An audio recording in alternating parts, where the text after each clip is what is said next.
Our first speaker is Michel Dola. He's a VP of Emerging Technologies at Ericsson, Inc.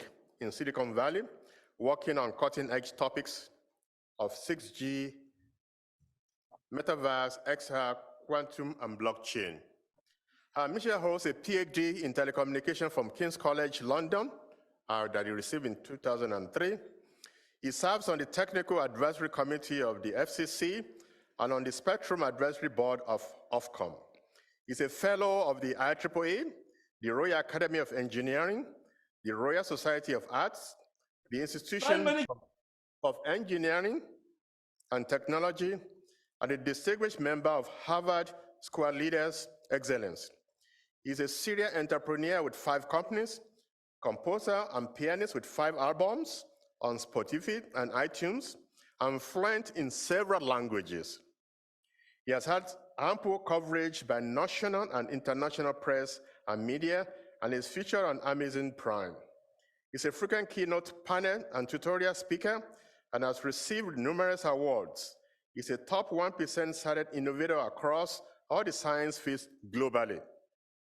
He was professor in wireless communications at King's College London and director of the Center for Telecommunication Research from 2013 to 2021, driving cross-disciplinary research and innovation in technology, sciences, and arts. He is the co-founder and former CTO of IoT pioneering company World Sensing, co-founder and former CTO of the AI-driven satellite company SarasInsight.ai, and co-founder of the sustainable company Moving Beans. He also worked as a senior research at Orange France Telecom from 2025 to 2008. It is my honor and privilege to now invite Michel Dola to take the floor. Michel, the floor is yours. Fantastic, thank you, Will. So let me just bring up my slides. I hope you can see them. I propose we take questions at the end. So, let's take it easy. I'm going to walk us through, and then I have enough time today to take any questions you would like to take. It's a fairly high-level talk, but we can also deep dive later on, very specifically, and on anything you want to know about, KPIs, architecture, protocols. We can take it as deep as you want, as broad as you want. I'll just give you a brush of how we currently see the ecosystem evolve, and I hope that proves useful. So I sit currently here in Silicon Valley, which is quite an exciting time, I have to say, because it feels a little bit like internet, the internet era, I think 20 years ago, 1998, so 25 years later, we're designing this new internet, right? So we gave it a name, we call it the Metaverse, and we may not agree with what it really entails, but it is very clear that it cannot exist on its own. It requires a lot of tech constituents, such as 5G advanced, 6G, XR, so XR meaning VR and AR, maybe a bit of MR, and we need other technologies such as blockchain and all that. So I don't have enough time to talk about all of that. So I cut it down to a few talking points I'd like to take you through, right? So let's start with that. And the very first thing is I'd like us to understand, why do we need 6G, right? So we are really on the road to 6G, but we've got a fantastic technology called, 5G, and soon we're going to have 5G advanced, and then we go in the 6G era. So I'd like us to understand, why do we need it and where are we at the moment? So, and to start with, it's always quite helpful if we look at what the terminology of Metaverse really means. So at the moment, it is a very gamified terminology. So it's really about a game. So when we think Metaverse, we think, Fortnite, Decentraland, if anybody is into that. So, but these are games essentially played by really advanced players, putting essentially their, maybe VR headset, being in the game, very immersed, etc. And the majority of the games we have today, they run what we call a Web 2.0 construct, so meaning it's a centralized server or a slightly distributed server infrastructure, which holds the game and can process the actual, controls of the players. And we may or we may not in the near future to transit into an era which we call Web 3.0 era, and this is all about, hosting your applications on a distributed ledger. And this is really interesting if you start thinking about ownership, if you start thinking about who's really part of the ecosystem. Because, Fortnite, just to go back to Web 2.0, Fortnite is owned by a company called Epic, okay? And Epic has fantastic products such as Unreal Engine, which I'm using. I'm a big fan of Unreal Engine, and they've thrown out this fairly famous game. But if something happens to Epic, and Epic decides to close Fortnite, they can just kill it off overnight, right? There's little we can do about it because it is owned essentially by Fortnite, by Epic. In contrast, the Web 3.0 constructs, application as we call them, such as Decentraland or Sandbox I've shown here. They run on a distributed ledger, which is owned by, multiple tens of thousands, hundreds of thousands, millions of people. And switching it off is not that easy. So therefore, the notion of ownership, resilience, et cetera, actually becomes super interesting in the era of Web 3.0. I don't think we have yet reached, peak time. In fact, we're going through some very dark times now. We're talking about the winter in all things, crypto, NFTs, blockchain, and all that. But I think Web 3.0 will regroup, and we currently, our focus in Silicon Valley is on regenerative transformer AI, ChatGPT. You will have heard about this.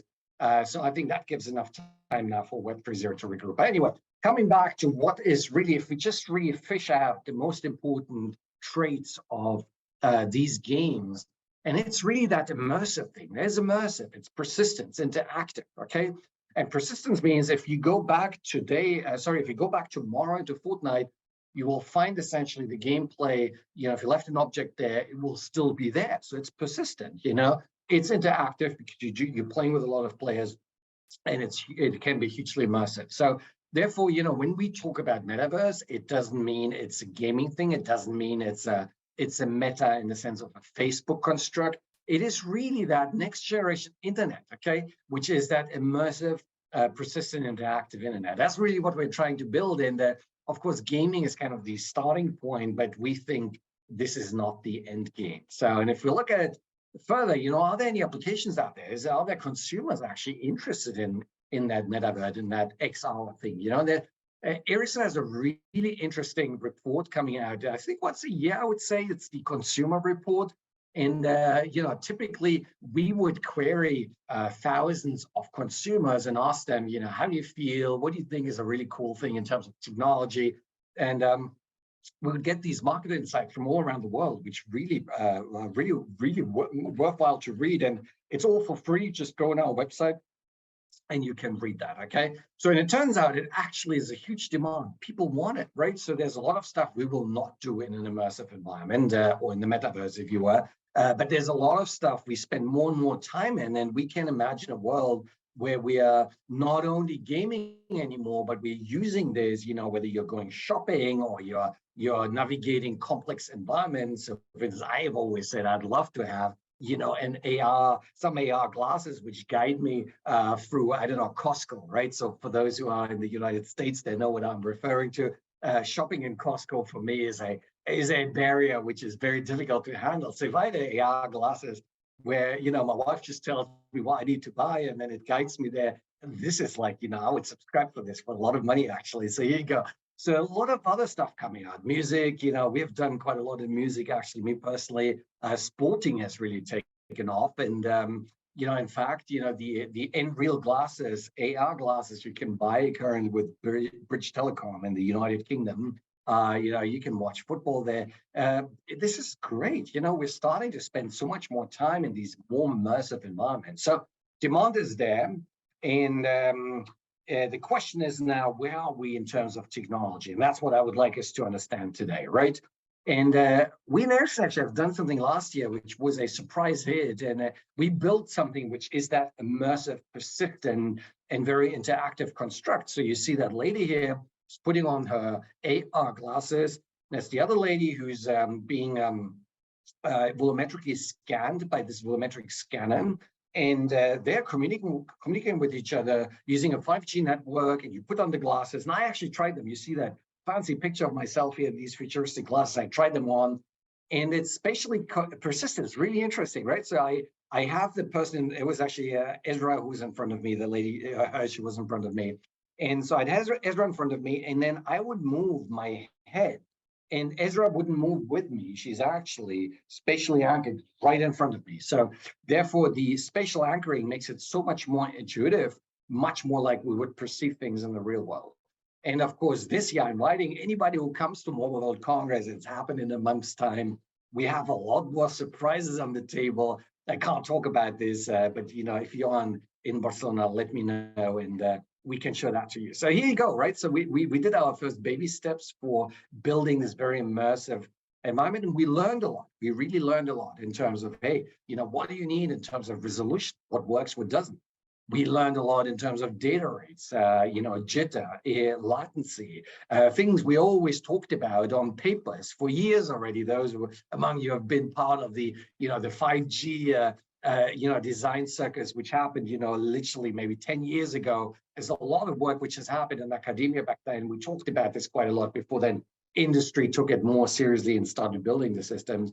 And so suddenly we see a lot of that, what's actually truly, happening in terms of requirements. So here we go. We believe in experimentation. It's hugely important. And the other thing we did is we did so much more. And these are just a few things I can like publicly talk about. But this one here was celebrated a while back. It's the first time we managed to completely untether a VR headset, right? So normally VR would have power cable or communications cable, or it would run on Wi-Fi, and I'll come to this, but we kind of implemented a 5G constructor. We did this right in Silicon Valley, and we took AT&T's spectrum, we took AT&T's content, they owned Harry Potter at this point, we took Ericsson's 5G infrastructure, we took NVIDIA's edge cloud rendering devices, Cloud XR, we took Qualcomm's chips on the UE side, so on the headset side.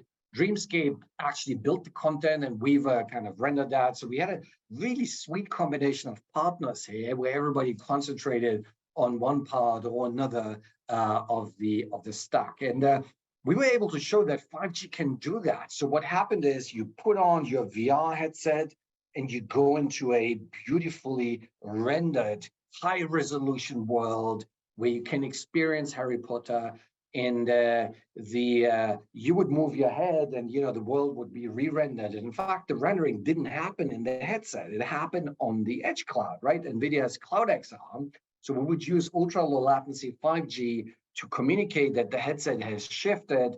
Then the image would be re-rendered. It would be streamed down like a ultra low latency Netflix movie, and you would be fully immersed, and you wouldn't even notice that all the computational heavyweight has been done, in an edge cloud somewhere nearby, right? So, and this is now actually commercial product, right? So if you go, I tried that in LA again with Dreamscape. In fact, I think they've deployed it now in New York.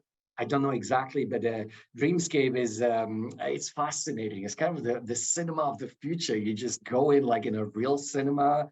They have this really beautiful entrance there. You get your tickets, and then there are up to, I think, 8 people who at the same time are allowed to go essentially into the experience room, and you can then experience different shows. And they're not overly long. They're 50 minutes, half an hour, if I remember well, but so immersive. It's just unbelievable. And, I became a big fan of that. So we showed for the first time, you can do it with 5G. Why is 5G interesting, you will say? Because you'll say, hey, we have it on Wi-Fi already. So the interesting thing is Wi-Fi collapses fairly quickly. So you can do day tours, actually. You can do 1 or 2,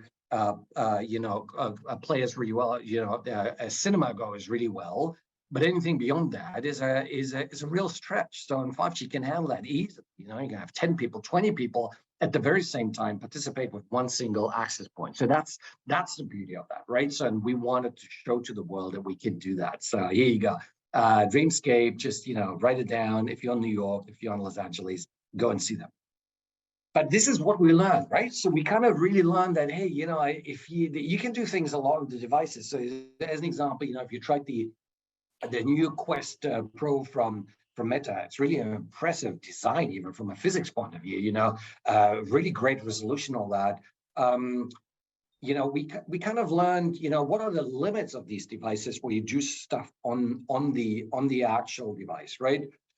Turns out that the 4K device, which currently you can get the 4K VR devices, are very different to the 4K devices we have. For instance, I got a smartphone here, which is 4K, ultra high resolution on my smartphone. I really enjoy, I can zoom in on the photos, which my daughter sent me. It's just, I get this really kind of 2D, fully immersive type of experience.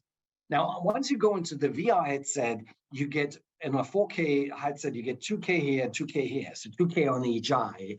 And suddenly it is not anymore this amazing experience. So my personal, and this is really my personal kind of feel, is that we will not stay for very long on a 4K device or on a 2K and 2K. We have to go at least onto an 4K and 4K, which becomes 8K, if not 12K or 24K. So I really think we need to do that, because otherwise the experience will be, suboptimal compared to what we get on the smartphone today. And how can we expect billions of consumers start going into a fully immersive XR experience if it's underwhelming, right? So therefore, we probably need higher resolution. Once you have higher resolution, well, to render this stuff is going to be very, very complicated. It's going to drain power like there's no tomorrow. You put on the headset, whether that is AR or VR, you have it on maybe for 10 minutes, and you probably need to recharge it, right? So therefore, how do we solve it? Well, the solution is to render everything on the edge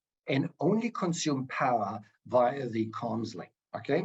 So if you enable this, then you're on a winning streak there, because in terms of GPU power, you can throw it in what you want. You can go from 1 watt on the device to suddenly 350 watt to really powerful NVIDIA or, other GPUs. Memory becomes unlimited. Battery actually, becomes really, the battery consumption goes down significantly. In fact, our Ericsson research folks have measured this the other day, and they wrote a blog about it. If you're interested in, just connect with me on LinkedIn, and I'll find you that blog, where they could show that the power consumption has gone down by a factor of 7, and this was not even optimized. So imagine you optimize that, you get an order of magnitude power consumption improvement. Order of magnitude is a big deal. It means that your device can live, 10 times longer. If before it was an hour, now it's 10 hours. If before it cost $3,000, it will now be $300, or hybrid there, right? So therefore 10x is hugely important. And that's why, batteries get smaller, and it's a real value. The only bummer is connectivity, right? Because you need to move from an era where you do something like a few kilobytes per second to an era where suddenly you need not only, megabytes per second, but it needs to be what we call TCC, so time critical comms, because your packets need to arrive within a very, very low latency. And what we learned with a very low jitter as well, right? So because the rendering on the GPU cloud needs to get the packet, the frames coming at exactly the right, tick, so they can do the rendering and stream it back down. If there's a jitter, right? So you just, the GPU is completely off from there. So the challenge now has turned away from battery, away from GPU on the devices, away from the memory, to the comms network. And this is where 5G comes in, 5G plus, 5G advanced, and 6G, right? So this is really where we need to make that happen. So you will see in the first years, we will not have a lot of that edge cloud rendering stuff, but heed my words, remember my presentation in 2025, 26, 27, maybe at the end of this decade.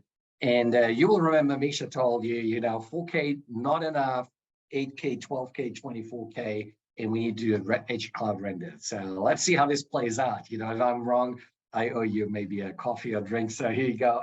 But this is how we see it at the moment. And that is really exciting vision, really, because everybody has now a role to play. So we understand now why we need to work towards 6G, because the amount of data rate which goes up and down is just mind-boggling. And you multiply by 1,000, meaning the 1,000 people in the cell, and you suddenly start to realize, hey, we have real bottlenecks in 5G. This is like the uplink rate above all, to be honest. Uplink gives us a lot of headaches. So if we find really good solutions for that, that's the way to go. So 6G kind of is natively jumping into that journey, that XR Metaverse journey, which we have now ahead of us. So let's look at this a little bit more closely. And a lot of folks have started to look at use cases. We just said, what, we asked a simple question in Ericsson. So where do we want to be in 2030, right? So what do we want this network to support really from a society point of view? And we kind of came up with 3 classes of use cases, okay? And I have kind of constructed that for myself into these 3 classes.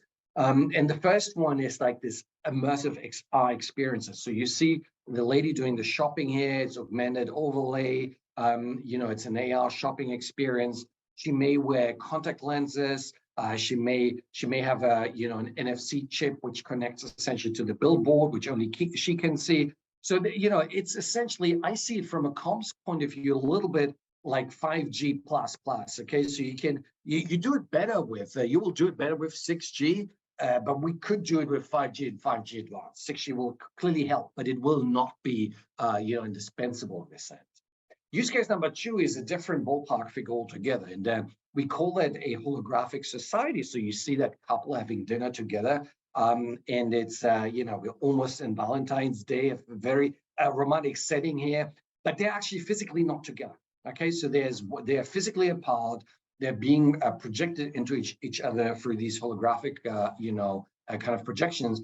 And, if I hadn't shown you our own holographic holotaring applications a few slides earlier, you would have said, Misha, forget about this. This will never happen. But I have seen it with my own eyes. And this is 2022 when we did that, right? Imagine what we could do at the end of the decade. Now, to make that happen, a lot has to happen. In fact, I'll discuss quite a bit of the challenges we have ahead of us to make that holographic society use case really happen. The third one, in my personal opinion, is the most difficult one. And we call that the reprogrammable worlds use case. So suddenly comms plays a central role to sense, to really understand the environment, to communicate this quickly enough, reliably enough, and edge cloud does the processing, and then reprograms the worlds, right? So it does, in this case, it would, stop the bicycle of crossing the junction, or it would change the light of the traffic light, or it would reconfigure my room. I'm sitting in a room here, I don't like the chairs, how they're laid out. I could imagine each of these chairs by the end of the decade having MEMS, build on the bottom of the chair, so they would just refold and, in the way how I like it, change the color of the room, etc. So we can start thinking in a very, very different way. And I think this is a hugely complex use case, not only from a technology point of view, but also from a regulatory point of view, from a privacy and ethics point of view. So there's a bigger ticket attached here. And that's why, for me, this is like the most difficult one to solve, right? Okay, so we have these 3 use cases, and we kind of, constructed that then into these bubbles of the specific 6G use cases. So we talked about the Internet of Senses, connected intelligent machines, programmable worlds, of course, make it all very sustainable.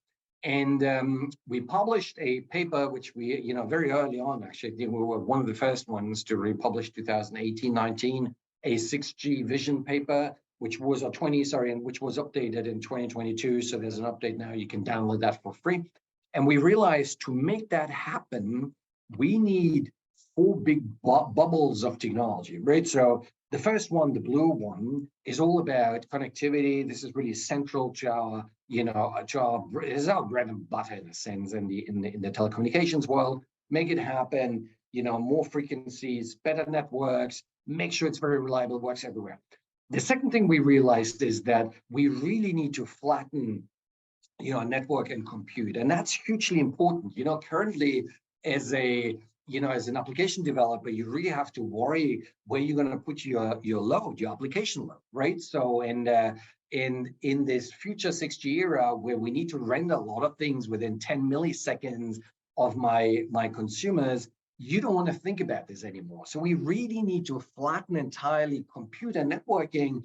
So this becomes all the same, and the loads can be virtualized. They can be moved around. And in the telco world, you have two loads actually. You have the telco load and you have the application load. So the telco load, specifically on the user plane, would be the UPF, the user plane function. You need to ramp this up as a possibly on demand. You need to then transit. You need to deal with your application load, etc. Hugely complicated. How do we make this happen? Can we API this? Can we build an API-centric network, right? Ericsson just spent a lot of money the other day, $6 billion to be precise, to buy one of the biggest API companies on the planet called Vonage. So we are serious about this. We are very serious about flattening network and compute because we think this will be a game changer. The third one, then we realized is, wow, this is going to be very complex. So if you really build, limitless connectivity and network compute fabric, you have like 1 billion data points to optimize every single millisecond, and no human can do that. So we need very native AI, this cognitive networking capabilities in there. And then we realized that, wow, we have a machine in there, right? So there's a machine now taking decisions, very critical decisions for us. Can we trust it? Is security good enough, right? So, and then we kind of realized that another really big bubble there are trustworthy systems, explainable AI, all that stuff, which in the research community we have been talking about for quite a while, is now going into production. It's coming closer to production. I personally think it's super exciting. Okay, very, very exciting. And those who know me, they know I worked at King's College for quite a few years. We have, back then, co-pioneered a lot of these fields actually. So trusted AI, explainable AI actually came out of King's College. We worked a lot on AI networks. So it's very exciting to see that now transit into a production environment, and that will be our 6G era. Well, of course, we're not the only ones, okay? We're by no means the only ones. Our friends in the early days, and then competitors later on, the likes of, Nokia, etc., around the world. We have our clients, our supply chain. Everybody is starting to wonder, what are these 6G use cases really? And the good practice has been now for years to actually form alliances. These are industry alliances. They don't really, report to the government or to any of these standards bodies. They just start to build a coherent understanding on what that next generation should look like. And above all, why do we have it? Okay, so Artis here in the United States, has spent a significant amount of time, coming up with these use cases. And Ericsson, along with our partners, we do have some executive chair positions here and have massively contributed to this. And not only this one, there's an equivalent in Asia, in Japan specifically. European Union has just fired one out, I've seen today on LinkedIn in the morning. Then NGMN, I can really recommend you to read the NGMN report, because NGMN has not only looked at, what use cases we need and why we need 6G there, but they really try to separate very clearly what is 5G and what is 6G. We often forget about this, okay? But you really need to clearly separate that. And the reason is because the operators want to know, hey, what is new in for me? Why do you ask me to build a new infrastructure out there? Not long ago, you told me 5G is the best thing, which was produced ever since sliced bread, and now you tell me it's 6G. So we need to really give a coherent answer as a community why this is important. And as you have seen, as I've built a narrative for you now over the slides, it is important. If we believe in an immersive society, if we believe in an internet, which will be substantially more spatially aware, three-dimensional, we do need 6G, right? So you read the use cases here. I think, that's all obvious, but read these documents if you're interested. And if not, again, connect with me on LinkedIn and we can have sessions to go through. So anyway, so we have this. So what's happening now with these use cases? Well, these use cases are typically being translated to key performance indicators, okay? And this is a Misha slide. This is not an Ericsson slide. This is not an ITU slide. I just wanted to show you a few stats here. So the first thing we always observe is that no matter how hard we try for it not to happen, in the end of the day, as we go from generation G-1 to generation G, something always gets better by a factor of 10. Okay, so our peak rates, in the 4G era was around a gigabits per second. The 5G era is 10s of gigs. And therefore, by virtue of extrapolation, we expect this to be something like in the 100 gigs arena, right? So the same with the average experience data rate will probably go to a gigabit per second. We will have user plane latencies of a few microseconds. Energy consumption is going to go down by an order of magnitude. And we often, we don't know exactly why we need this. Not all use cases really require these type of KPIs. We also have no clue yet really how to do it.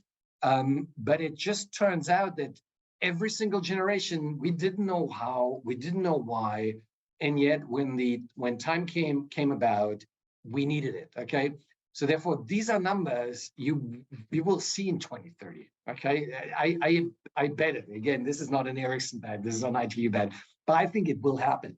But then I did something else, actually, quite an interesting thing I do with every generation. I've actually been involved ever since IS-95, working in COSAP these early days in 1996. I think I remember Gerd Fettweis. Gerd Fettweis brought me into the telco world anyway. So I always multiply these numbers and I come up with these data volumes, right? So in 5G, we had 10 terabytes per second per square kilometer. And you can imagine, we have, if you go downtown New York, you can probably deal with these type of densities. Now, 5G, 6G is going to be a different ballpark figure altogether. Suddenly, if you multiply everything together, you end up with 10 petabytes bits per second per square kilometer. Who needs 10 petabits per second per square? I have no clue. To be honest with you, even my creativity comes to an end there. But then suddenly, I had an inspiration. I think these numbers make sense again when we stopped thinking 2D. We start thinking 3D, okay? And again, think end of this decade. And there's a lot of stuff happening in Silicon Valley, in this corridor from South Bay Area, San Jose, Santa Clara, where I'm sitting, up to San Francisco, drone companies, flying taxis, right? So imagine just 1% of the world, going from driving, Teslas to flying Teslas, okay?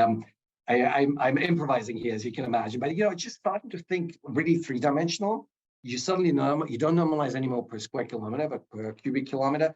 Then suddenly these numbers will make sense, right? So I leave it with that, a little bit of food for thought here on how this could potentially play out. So anyway, so it's the ITU who interestingly has to come up with these KPIs to then decide, hey, what is going to qualify as a 6G system? And they're on it. They haven't thrown this out yet, but they're on it. And the industry ecosystem now really has gone into gear, okay? And there are really two cycles you see. There's a blue cycle, which is the engineers, okay? And the green one, which is the ITU, which is more policy, techno-policy, okay? And they're very different, but they're very related. And we don't have a lot of time for these very first, action items to happen. So if you look at the blue timeline, those who are skilled in the arts, they know that, actually telecoms doesn't work in generations and works in releases, okay?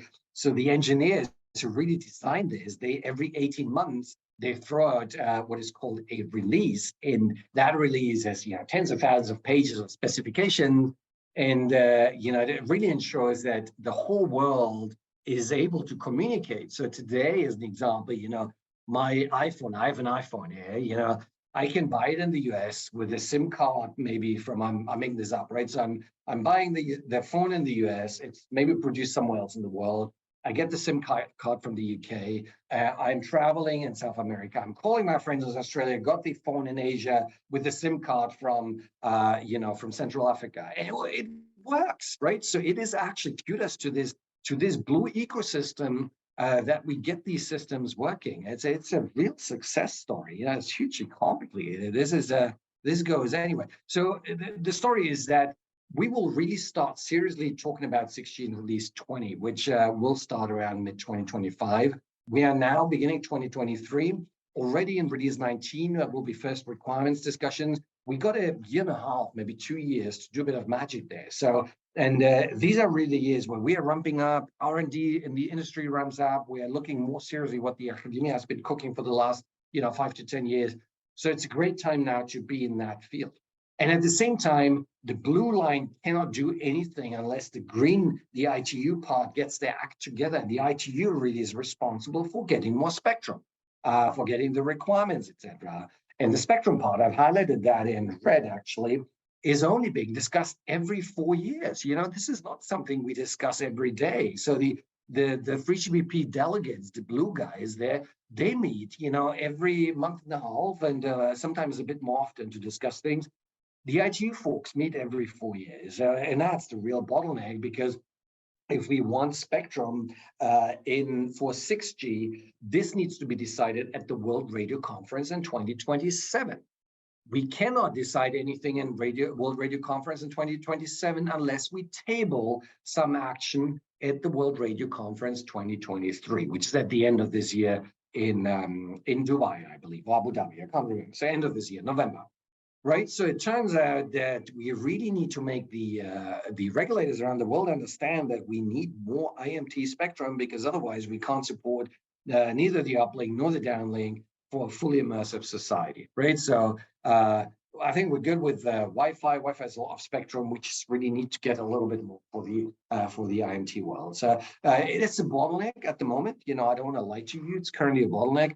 If any of the regulators happens to be on the call, please get in touch with me. I'm sitting actually on the board of two regulators of the FCC, so the Technical Advisory Committee there, and of Ofcom, the Spectrum Advisory Board.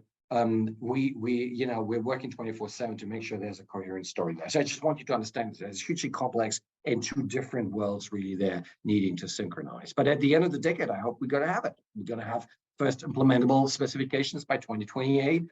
Then the whole machinery goes into, the Qualcomms of this world, the Apples of this world, the Ericssons, Nokias. They will start building the networks. And, at the end of this decade, hopefully we'll have 6G. We'll see how this plays out, okay? So here you go. This is how we see that from our point of view, what it needs to include really. Look, we played this triangle game for quite a few years now. Those who are skilled in the arts of telecoms, they know that in the 5G era, we talked about three very cryptic, application areas. The top one on the left is called EMBB. It stands for Enhanced Mobile Broadband. Think of just broadband, better Netflix. Okay, let me put it like this. Okay. Then we talked about on the bottom left, we talked about URLC, which stands for Ultra Reliable Low Latency Comms. Think of connecting very critical sensors and robots and make sure that the data which is being transmitted happens reliably and quickly, so that, let's say, your car doesn't do weird things or your robot, causes some damage. Then the bottom right one is called MMTC, which stands for Massive Machine Type Comms. Think of IoT at scale, connecting your city, connecting your farms and all that, right? So that's all good. 5G, I think we did it pretty well, actually, I have to say. Surprisingly, we got an engineering construct which could deal with better Netflix, connecting robots and making, connecting your cities, right? So we made it possible. And then 5G Advanced, which is now these two releases, release 18 and 19, we're going to expand that. We make it better, right? So EMBB++, et cetera, et cetera. But as we move in the 6G era, we're going to push the envelope again of these three vertices, but we're going to introduce three more vertices, okay? And you can see that we really think that AI and computing should be natively built into our 6G system, okay? It cannot be an afterthought. It cannot be something we just add on in the end through some form of orchestration. It needs to be natively in 6G. We need to make sure it supports immersive comms, and we need to make sure that to do that immersive comms, we really want this spatial temporal capability. So, in the academic circles, we've been talking now for years of this joint sensing and communications, really the ability for my phone to communicate and at the same time understand what this room looks like, build volumetric clouds, trying to understand really, what else from an immersive point of view could be delivered.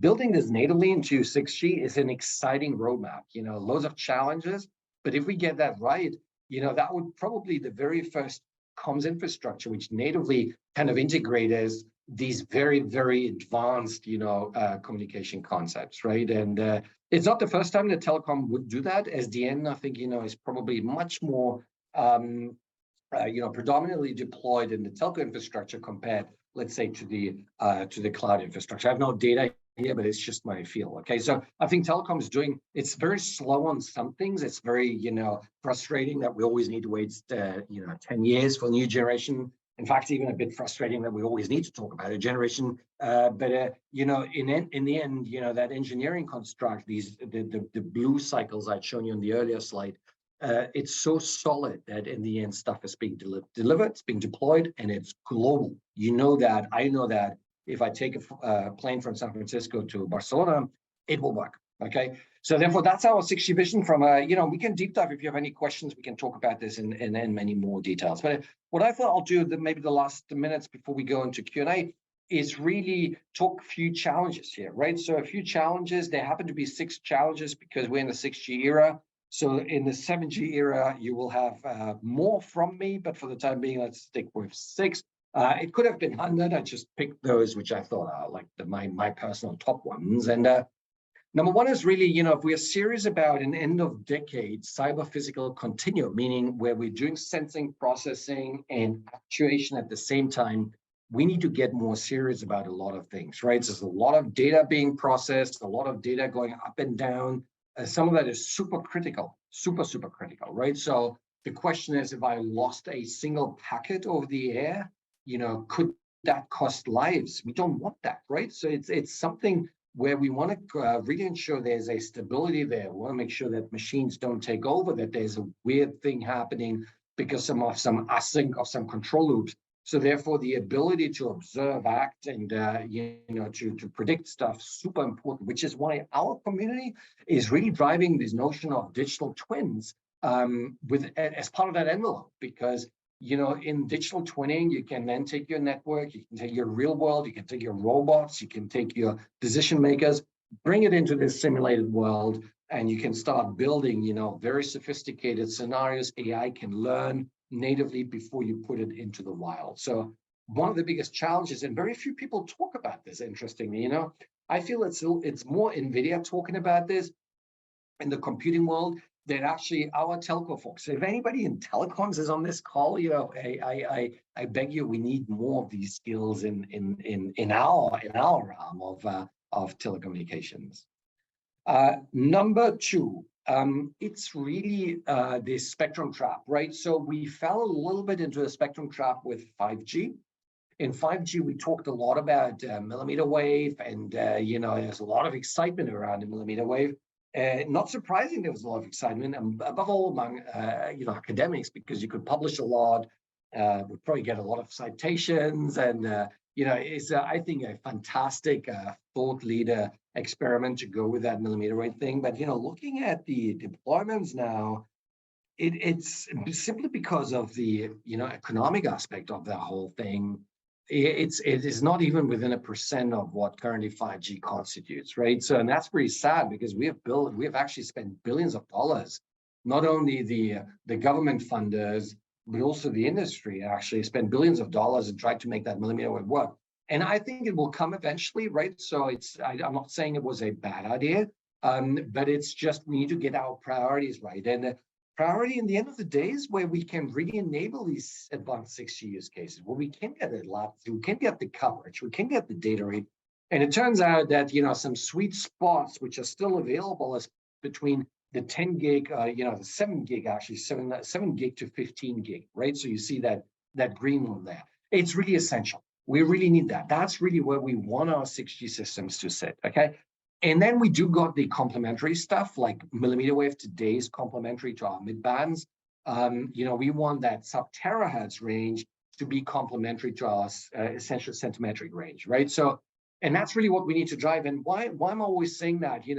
I'm saying that if we really want joint comms and sensing, as an example, if you're an academic, please not only give us a solution in the sub-terahertz range, it's the easy range. We know that the wavelength is very short, you get superb resolution, and that's all good, but if you want this to be a massive impact by the end of the decade, this has to work in the essential centimeter range, right? Can we do other things there? And that's why we have, smart engineers, smart academics to come up with that. So focus on that. Let's not fall in trap and do the easy thing. Let's do the difficult thing, but the thing which will have a lot of, gravitas towards the end of this decade. So therefore, I'll leave you with that. And I'm hoping to see some solutions soon. What else?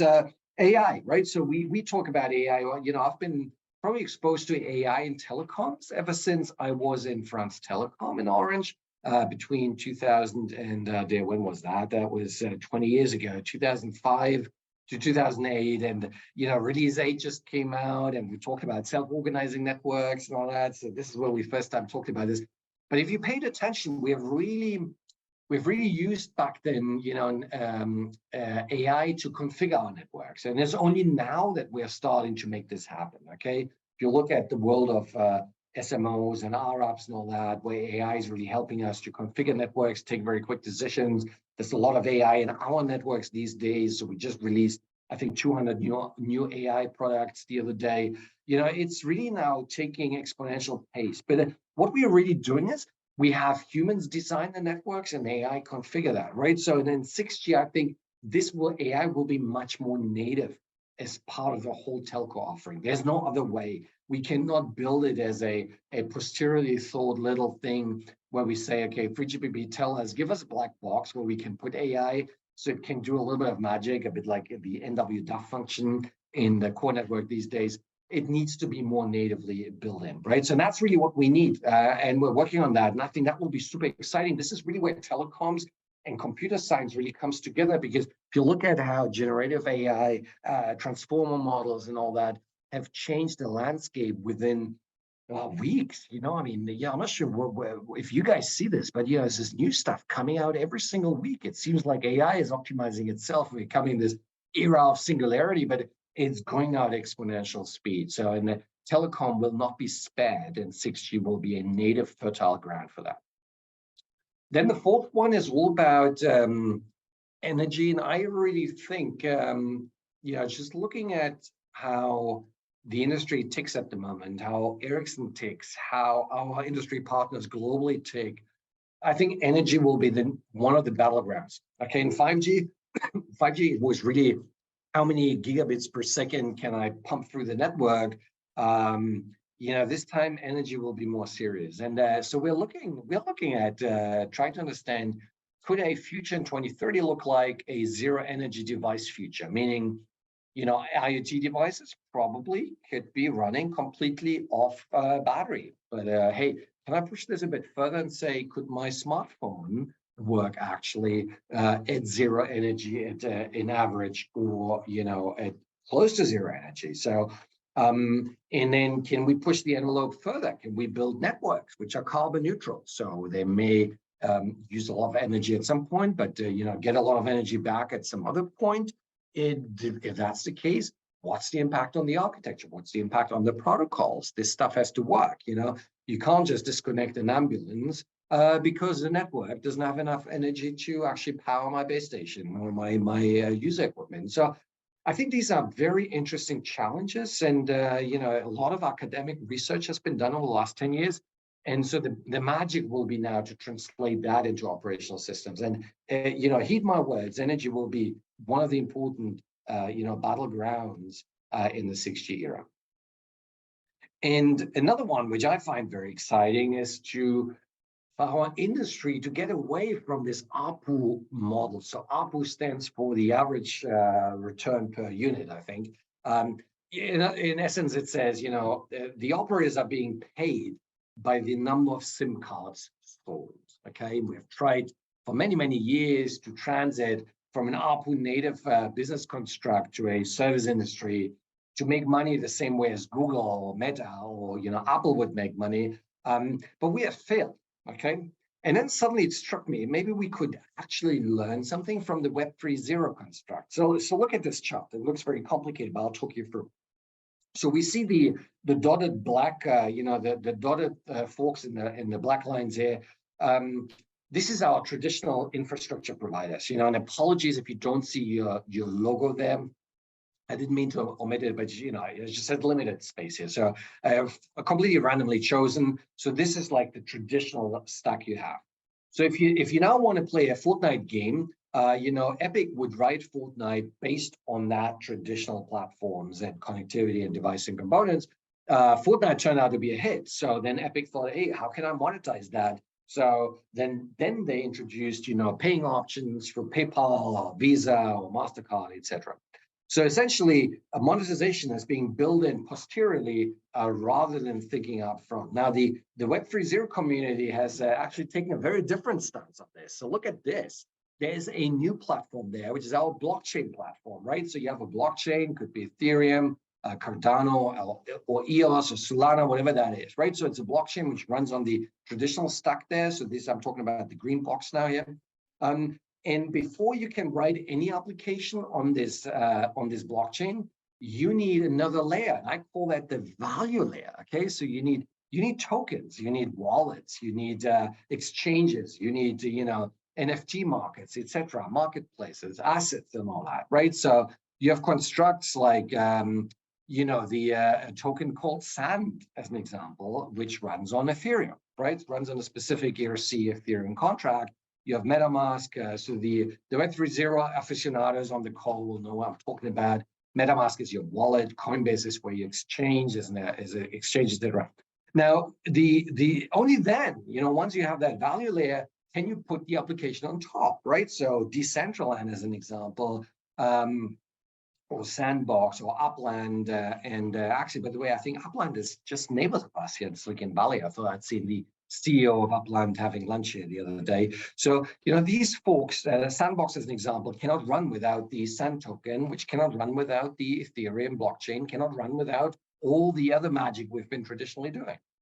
But the interesting thing is, if any value is being created in Sandbox, either through activity or through sales or for asset trading, the value goes up. Value is being natively generated. Nobody had to think of building a payment option posteriorly into the construct. It was there from day zero.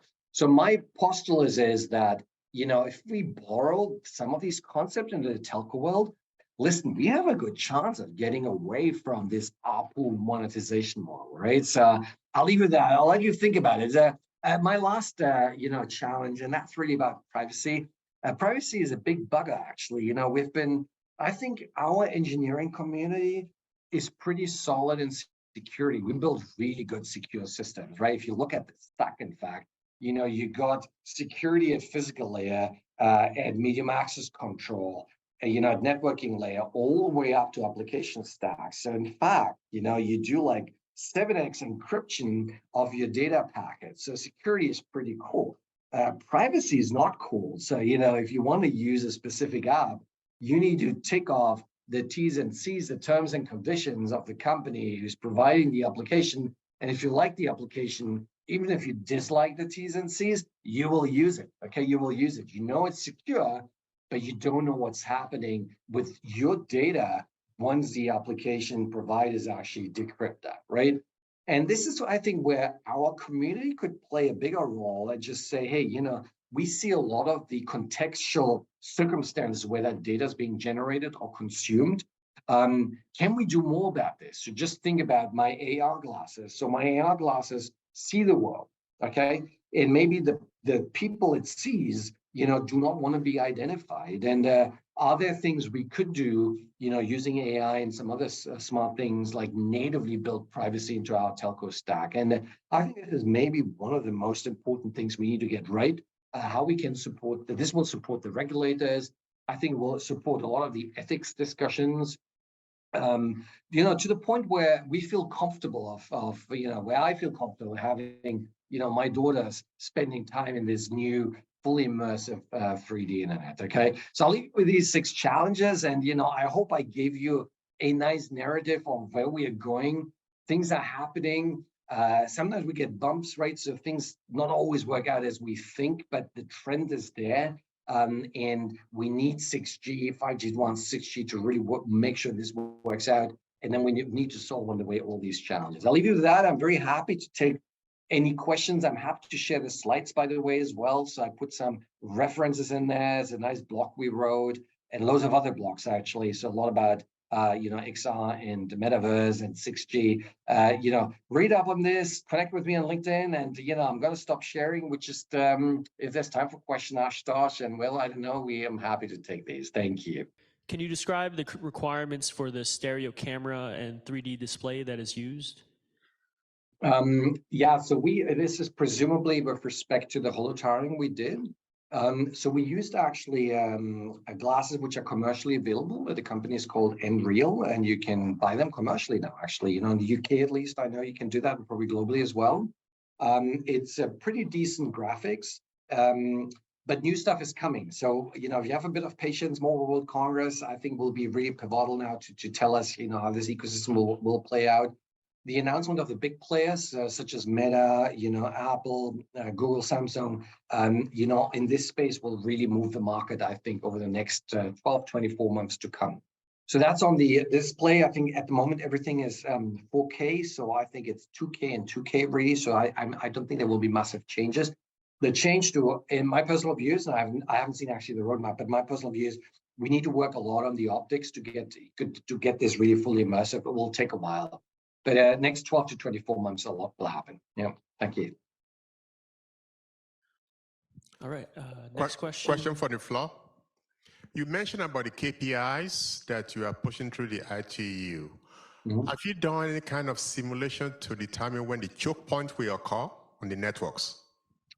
Yes, we have. Is a good question, and I have several times you heard me alluding in big pain about the uplink. Okay, so the uplink is a real bottleneck, has always been. So this is not surprising. It's simply imagine, a cell user at the very edge or deep in the basement needs to communicate with a target cell, and then ends up essentially causing a lot of interference with other cells. So uplink is a real bummer, and we have done capacity analysis, and we still have a few years to go. We should be fine, but at some point the crunch point comes in, and meaning then we have a choice, right? So either we accept we will not have a fully immersive society, okay, which is go flat with watching Netflix movies, and or we need to densify.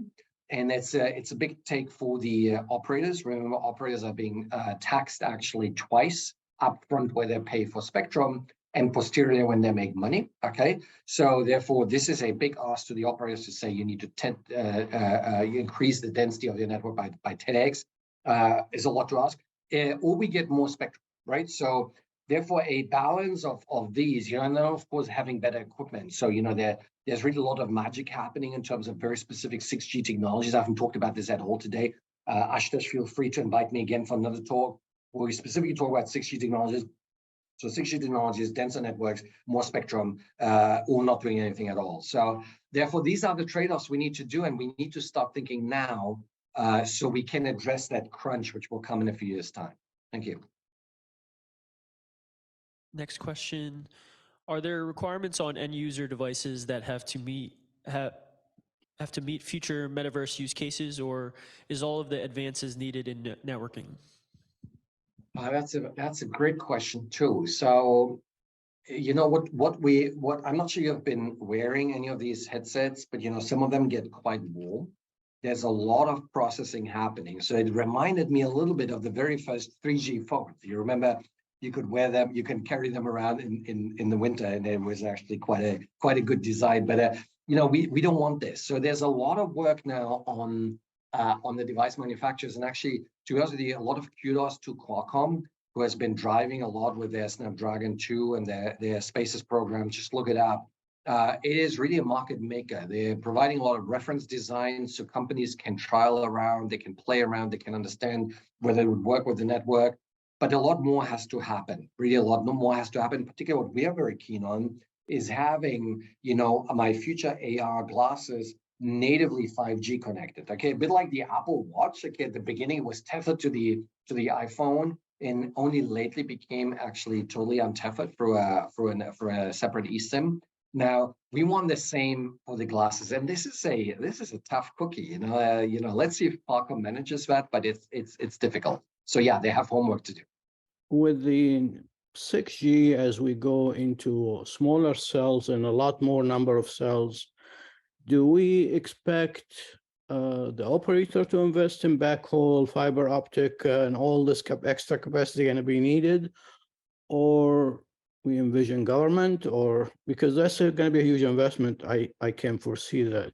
Yeah. So it's a good question. I don't have, I'm in the US now for about a year, so I don't have the full visibility here, but I can tell you, like in the UK, as an example, there's a lot of discussion of actually trying to understand where could government come in versus private investment. And, of course, governments need to be very careful so this does not become a state aid, which would then violate a lot of the World Trade Organization rules. And But I think it was generally agreed that the government plays a big role. In the US, in fact, there's a program called the BEADS program, which is a multi-billion-dollar program to roll out fiber and all that. So I think the big backbones, they will probably need to be subsidized in one way or another to make that happen. But then the edges should really be privately owned. And my personal view is, again, this is my very personal view, I'm not representing here the regulator nor Ericsson, is that if you look at it, the telco operators did not have it easy. Okay, they're being taxed twice. There are very few industries which are being taxed twice. We probably need to think about new models so the operators could start thinking on reinvesting that money they make rather than paying the treasury on the spectrum auction. They could maybe use that to densify some of the investment, right? So that's just this is Misha personal thinking here, but we need to find a good trade-off. And that's why that's why that transition from ARPU to a non-ARPU API-centric type of business model is so important. And that's why that's why we bought Vonage for $6 billion, right? Because we think that transition has to happen. Otherwise, the telco ecosystem will not be sustainable from a growth point of view. From maintenance, always good, but not growth. So yeah, I hope I answered your question. Thank you, Simon. Yes, it does. And I agree with you. I also have background in the area, and I think has to be a win-win for everyone. Otherwise, it's not going to work. Yeah. Thanks. Next question. What are the most severe security issues for these use cases examples? Are they being looked at now for security by design? Yeah, so security is a hugely important topic, not least because of a lot of black swan events on the horizon, right? So let me start with the obvious one, which everybody looks at, and that is quantum. I talk to security folks, and they maintain, quantum computers are a long way off until they can crack things. But those who are on the field, they know that our friends in China published a paper the other day, which wasn't peer reviewed, so we don't know really where it is. They claimed they were able to crack the very first, cryptographic keys, and that's worrying. If we can do this today, even if it's just, nominally, imagine a small breakthrough in the quantum side. And I'm seeing a lot of things here in Silicon Valley where I have to tell you this will come now much quicker than you think, so much quicker. So therefore, NIST had accelerated the post-quantum security requirements, meaning coming up with new ciphers, digital ciphers. These are not quantum ciphers, but digital ciphers which are able to withstand quantum attacks, okay? And the candidates are lattice codes. In fact, I worked a lot in that at King's College as well. So, but that's a whole era we need to implement very quickly because it will be the weakest link. So you can have a beautifully end-to-end lattice encoded encrypted system. There's one link which has not upgraded, and quantum threat could actually break that. So, and I think we're closer than we think. So it's not going to happen next year, but, watch out. So that's the obvious one. And then there's a lot of stuff, guys, which I think we didn't really pay attention to. And that is, simple things like how do you provide root authority for, let's say, a virtual machine or a Kubernetes cluster you're ramping up, right? So it turns out a lot of these CAs, so the root authority, the certificates, which are being provided are chained through many chains. So one certificate, says this one is valid, this one is valid, this one is valid. A chain maybe of 7 to 10 hops, and then you start, encrypting and authenticating your Kubernetes cluster, and you think it's super secure, but nobody actually bothered to check down what is the root authority. So I call that 360 security. This is not an Ericsson term, but personally I call it 360 security. So it's not only about making sure you encrypt everything properly from your UE to the GNB to the C user, V user, up to the internet, but also top down, the applications, the virtual infrastructure, even the managers. So think ORAN, if we introduce now SMOs and the O1 and O2 interface starting to talk to through the management plane, you need to encrypt everything. You need to make sure that everything works, because if one of these authorities is really not kosher, then you have a problem. So I think these are kind of the low-hanging problems we need to address. The ciphers themselves, if you exclude quantum and you exclude the root authority issue, I think they're pretty good actually. So we're good on this end. There's a lot of stuff in terms of the metaverse, in terms of security there. Shall we use an extra set of security in the digital internet, et cetera, et cetera, et cetera. So probably I can talk maybe another day about this. It's a huge list of stuff, but yeah, thanks for the question. Great question. Yeah, I have a question myself. I know you have done a lot of theoretical work. You've also built systems. But in order to make something successful, you need to have some kind of a test bed, right? You get some interesting use cases. Can you say a few things about what kind of test beds should be building, or maybe some of the test beds are already there? For example, NSF power test bed, just to pick something, or 5G lab in Germany. Just your thoughts on that, how to accelerate the actual deployment of 6G. Using 6G. Yes, is a great question. And, the experimental validation really gives you a lot of proof points very quickly. You learn very quickly what works and what doesn't work, and where the true pain points, which we need to be addressed. Look, I'm a big fan of, national type of labs, which are sponsored by government. So the NSF would be an interesting, kind of powerhouse to do that. And we have been trying to get this done in the UK for quite a long time, right? And I think the problem is that the academia, which typically gets the government funding, and the industry, who then deploys the system, speak a very different lingo, okay? And one big step we need to do, Ashutosh, in the 6G era is to align the lingo a little bit, okay? And it's really both parties need to play the game, and I'm serious about this, right? So the likes of Ericsson need to start speaking a little bit more, for experimental purposes, maybe not for market purposes, but for experimental purposes, needs to start speaking more, open source community type of stuff, for AI, what's being used in power, and really try to understand how this could be plugged into, semi-commercial networks. But at the same time, I think academics are not off the hook. They really need to understand, how does FreeBSD tick? If I tell you NWDuff, you need to know what it is. You need to know how it plugs in. You need to know how it would actually communicate from an eastbound API into an RAP, which talks to an SMO and then speaks to the RAN. You need to know these things. So therefore, my request, my wish is, start beefing, as academics and students, start beefing up seriously in the industry lingo. And I'm your Trojan horse now in the in the industry world. And we will try to approach you halfway. So I think this may work, Ashutosh. Let's see. What might be done for human-to-human communication without perception of delay? So the industry has this great question. So the 10 milliseconds always come up again and again. And in the end, it's a hugely complex equation, what really determines the latency requirements.